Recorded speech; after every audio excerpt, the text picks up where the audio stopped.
यथार्थ मोक्ष।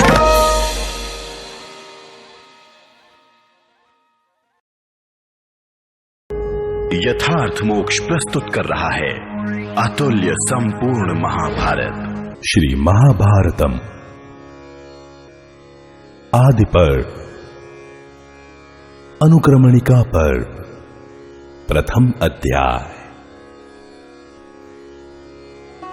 उग्रश्रवाजी कहते हैं, धृतराष्ट्र ने ऐसा कहकर बहुत विलाप किया और अत्यंत दुख के कारण वे मूर्छित हो गए।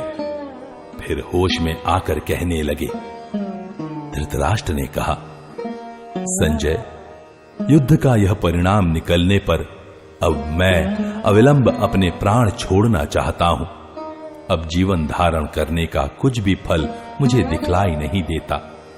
उग्रश्रवाजी कहते हैं, जब राजा धृतराष्ट्र दीनता पूर्वक विलाप करते हुए ऐसा कह रहे थे और नाग के समान लंबी सांस ले रहे थे तथा बार बार मूर्छित होते जा रहे थे, तब बुद्धिमान संजय ने यह सार गर्भित प्रवचन किया।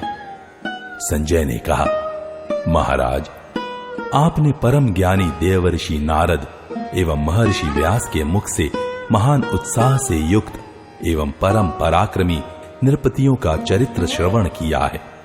आपने ऐसे ऐसे राजाओं के चरित्र सुने हैं जो सर्व सद्गुण संपन्न महान राजवंशों में उत्पन्न, दिव्य अस्त्र शस्त्रों के पारदर्शी एवं देवराज इंद्र के समान प्रभावशाली थे, जिन्होंने धर्म युद्ध से पृथ्वी पर विजय प्राप्त की, बड़ी बड़ी दक्षिणा वाले यज्ञ किए, इस लोक में उज्जवल यश प्राप्त किया और फिर काल के काल में समा गए। इनमें से महारथी शैब्य, विजय वीरों में श्रेष्ठ सृंजय, सुहोत्र, रंतिदेव, काक्षीवान, औशिज, बाहलीक, दमन, चैद्य, शर्याति, अपराजित नल, शत्रुघाती विश्वामित्र, महाबली अंबरीश, मरुत्त, मनु, इक्ष्वाकु, गय, भरत, दशरथ नंदन श्री राम, शशबिंदु, भगीरथ, महाभाग्यशाली कृतवीर्य, जन्मेजय और वे शुभ कर्मा ययाति, जिनका यज्ञ देवताओं ने स्वयं करवाया था, जिन्होंने अपनी राष्ट्रभूमि को यज्ञों की खान बना दिया था और सारी पृथ्वी यज्ञ संबंधी यूपों से अंकित कर दी थी। इन 24 राजाओं का वर्णन पूर्व काल में देवर्षि नारद ने पुत्र शोक से अत्यंत संतप्त महाराज श्वेत्य का दुख दूर करने के लिए किया था।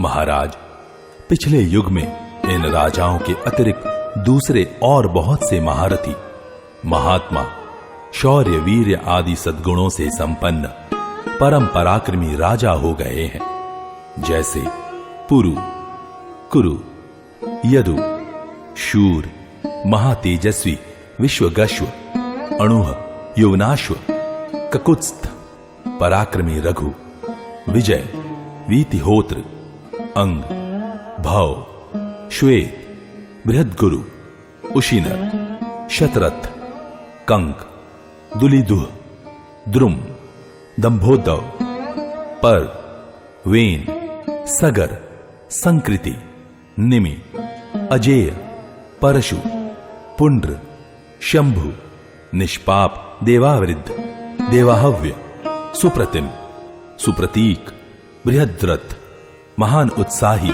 और महाविनयी सुक्रतु, निषदराज नल, सत्यव्रत, शांत भय, सुमित्र, सुबल, प्रभु, जानुजंग, अनरण्य, अर्क, प्रियभृत्य, शुचिव्रत, बलबंधु, निरामर्द, केतुश्रृंग, बृहद्वल, धृष्टकेतु, बृहत् केतु, दीप्त केतु, निरामय, अविक्षित, चपल, धूर्त, कृतबंधु, दृढ़ेशुधि, महापुराणों में सम्मानित प्रत्यंग, परहा और श्रुति, ये और इनके अतिरिक्त दूसरे सैकड़ों तथा हजारों राजा सुने जाते हैं, जिनका सैकड़ों बार वर्णन किया गया है, और इनके सिवा दूसरे भी जिनकी संख्या पद्यों में कही गई है। बड़े बुद्धिमान और शक्तिशाली थे महाराज, किंतु वे अपने विपुल भोग वैभव को छोड़कर वैसे ही मर गए जैसे आपके पुत्रों की मृत्यु हुई है, जिनके दिव्य कर्म, पराक्रम, त्याग, महात्म्य, आस्तिकता, सत्य, पवित्रता, दया और सरलता आदि सद्गुणों का वर्णन बड़े बड़े विद्वान एवं श्रेष्ठतम कवि प्राचीन ग्रंथों में तथा लोक में भी करते रहते हैं। वे समस्त संपत्ति और सद्गुणों से संपन्न महापुरुष भी मृत्यु को प्राप्त हो गए।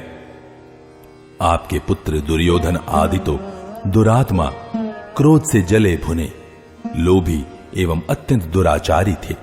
उनकी मृत्यु पर आपको शोक नहीं करना चाहिए। आपने गुरुजनों से सत्शास्त्रों का श्रवण किया है। आपकी धारणा शक्ति तीव्र है। आप बुद्धिमान हैं और ज्ञानवान पुरुष आपका आदर करते हैं। भरतवंश शिरोमणि, जिनकी बुद्धि शास्त्र के अनुसार सोचती है, वे कभी शोक मोह से मोहित नहीं होते।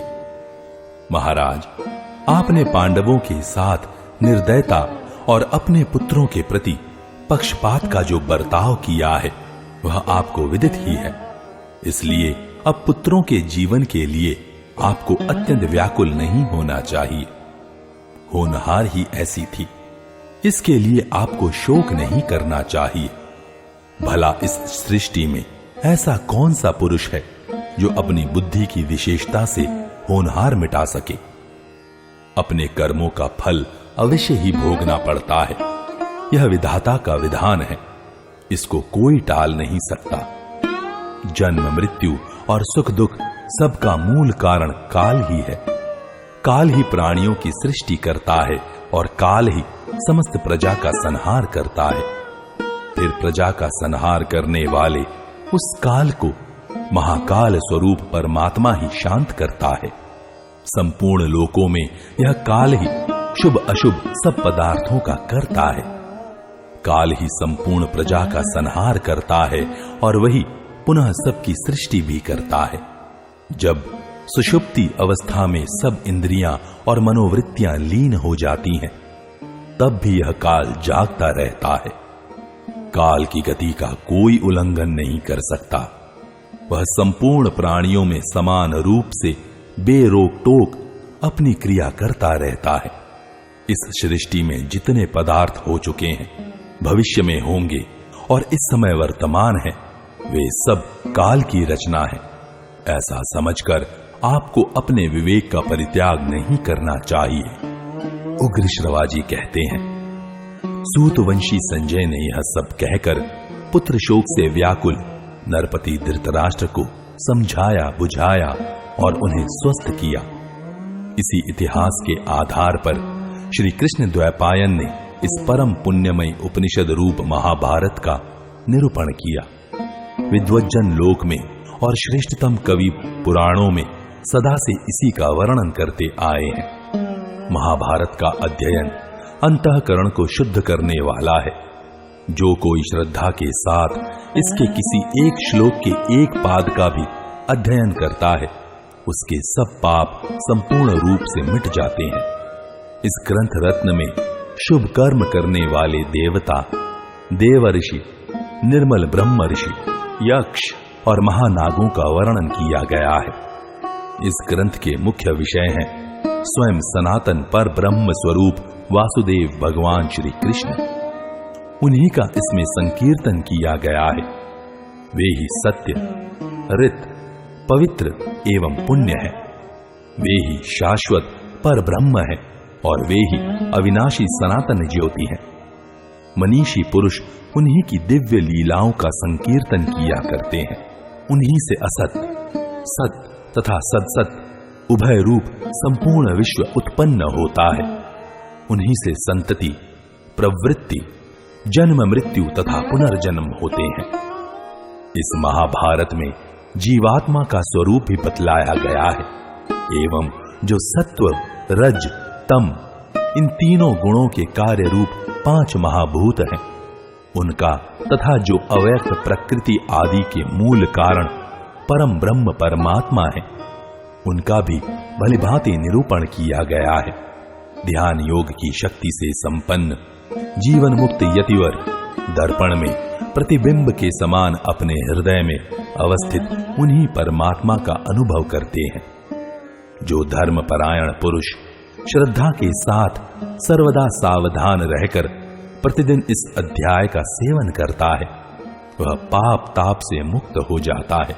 जो आस्तिक पुरुष महाभारत के इस अनुक्रमणिका अध्याय को आदि से अंत तक प्रतिदिन श्रवण करता है, वह संकट काल में भी दुख से अभिभूत नहीं होता। जो इस अनुक्रमणिका अध्याय का कुछ अंश भी प्रातः, सायं अथवा मध्याह्न में जपता है, वह दिन अथवा रात्रि के समय संचित संपूर्ण पाप राशि से तत्काल मुक्त हो जाता है। यह अध्याय महाभारत का मूल शरीर है। यह सत्य एवं अमृत है। जैसे दही में नवनीत, मनुष्यों में ब्राह्मण, वेदों में उपनिषद, औषधियों में अमृत, सरोवरों में समुद्र और चौपायों में गाय सबसे श्रेष्ठ है, वैसे ही उन्हीं के समान इतिहासों में यह महाभारत भी है। जो श्राद्ध में भोजन करने वाले ब्राह्मणों को अंत में इस अध्याय का 1/4 भाग अथवा श्लोक का एक चरण भी सुनाता है, उसके पितरों को अक्षय अन्न पान की प्राप्ति होती है। इतिहास और पुराणों की सहायता से ही वेदों के अर्थ का विस्तार एवं समर्थन करना चाहिए। जो इतिहास एवं पुराणों से अनभिज्ञ है, उससे वेद डरते रहते हैं कि कहीं यह मुझ पर प्रहार कर देगा। जो विद्वान श्री कृष्ण द्वैपायन द्वारा कहे हुए इस वेद का दूसरों को श्रवण कराते हैं, उन्हें मनोवांछित अर्थ की प्राप्ति होती है और इससे भ्रूण हत्या आदि पापों का भी नाश हो जाता है, इसमें संदेह नहीं है।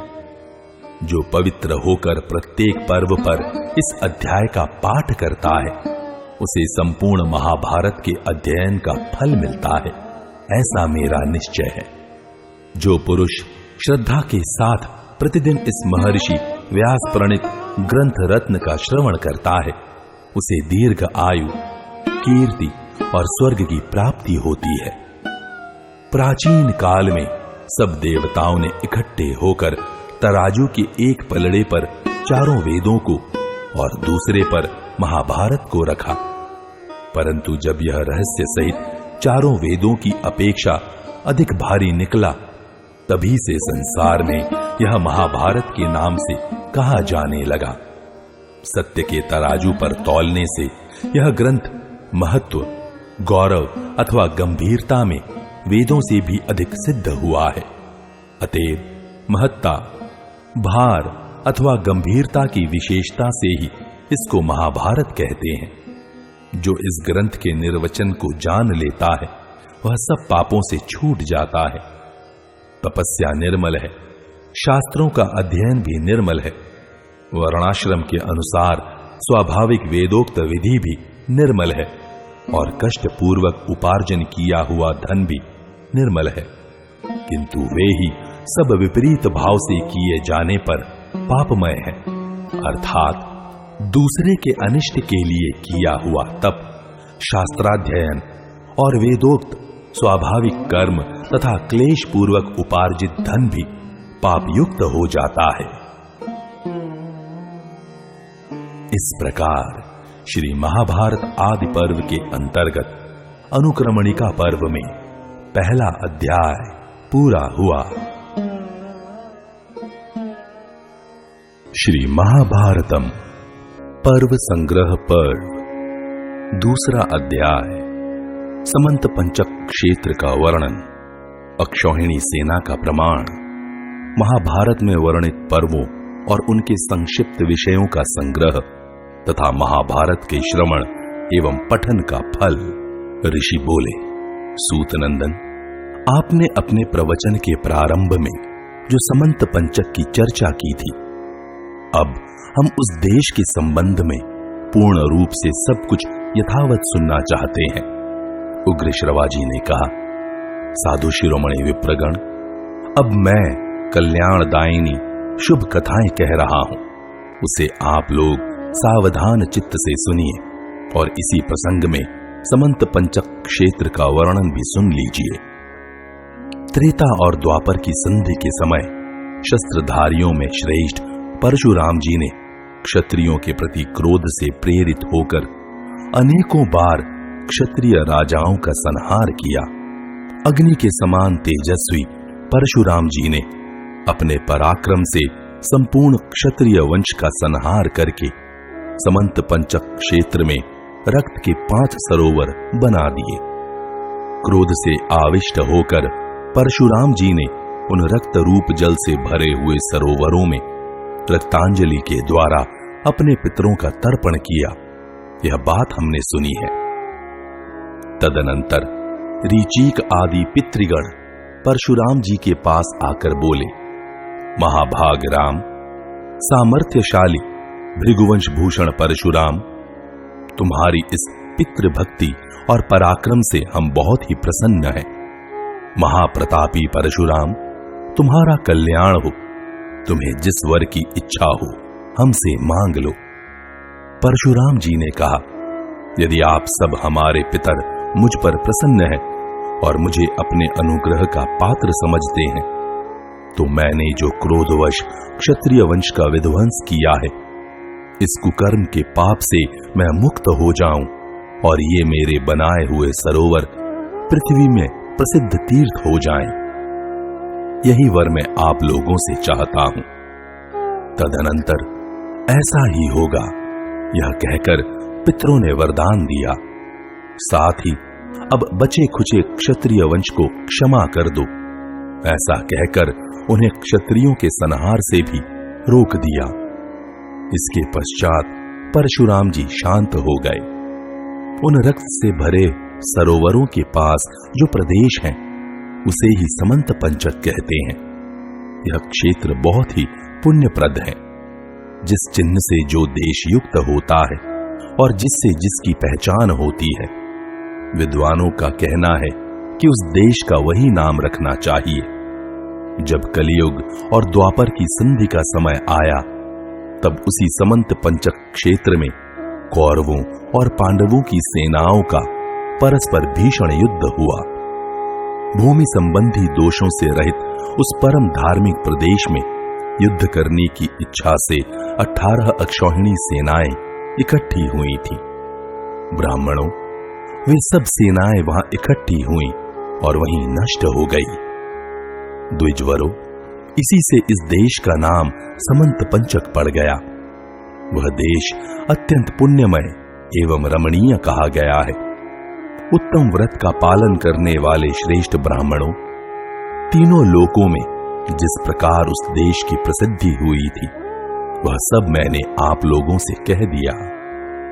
ऋषियों ने पूछा, सूतनंदन, अभी अभी आपने जो अक्षौहिणी शब्द का उच्चारण किया है, इसके संबंध में हम लोग सारी बातें यथार्थ रूप से सुनना चाहते हैं।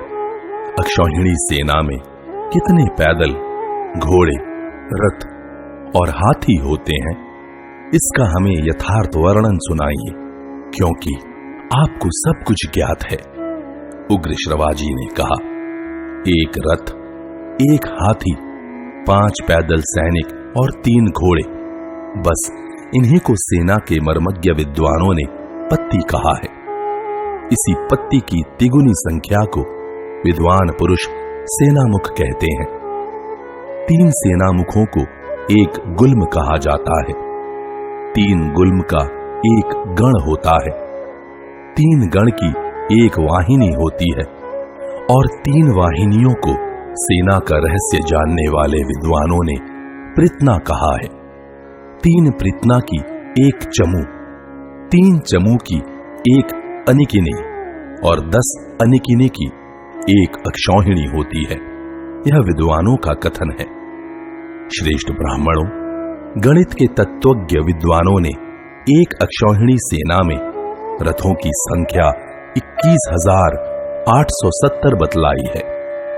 हाथियों की संख्या भी इतनी ही कहनी चाहिए।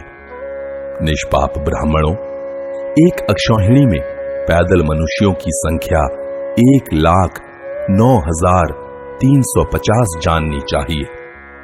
एक अक्षौहिणी सेना में घोड़ों की ठीक ठीक संख्या 65,610 कही गई है। तपोधनों, संख्या का तत्व जानने वाले विद्वानों ने इसी को अक्षौहिणी कहा है, जिसे मैंने आप लोगों को विस्तार पूर्वक बताया है। श्रेष्ठ ब्राह्मणों, इसी गणना के अनुसार कौरव पांडव दोनों सेनाओं की संख्या 18 अक्षौहिणी थी। अद्भुत कर्म करने वाले काल की प्रेरणा से समंत पंचक क्षेत्र में कौरवों को निमित्त बनाकर इतनी सेनाएं इकट्ठी हुई और वहीं नाश को प्राप्त हो गईं। अस्त्र शस्त्रों के सर्वोपरि मर्मज्ञ भीष्म पितामह ने 10 दिनों तक युद्ध किया। आचार्य द्रोण ने 5 दिनों तक कौरव सेना की रक्षा की। शत्रु सेना को पीड़ित करने वाले वीरवर कर्ण ने 2 दिन युद्ध किया और शल्य ने आधे दिन तक। इसके पश्चात गदा युद्ध आधे दिन तक होता रहा। 18वें दिन बीत जाने पर रात्रि के समय अश्वत्थामा, कृतवर्मा और कृपाचार्य ने निशंक सोते हुए युधिष्ठिर के सैनिकों को मार डाला। शौनक जी, आपके इस सत्संग सत्र में मैं यह जो उत्तम इतिहास महाभारत सुना रहा हूं, यही जन्मेजय के सर्प यज्ञ में व्यास जी के बुद्धिमान शिष्य वैशंपायन जी के द्वारा भी वर्णन किया गया था। उन्होंने बड़े बड़े नरपतियों के यश और पराक्रम का विस्तार पूर्वक वर्णन करने के लिए प्रारंभ में पौष्य, पौलोम और आस्तिक इन 3 पर्वों का स्मरण किया है।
यथार्थ मोक्ष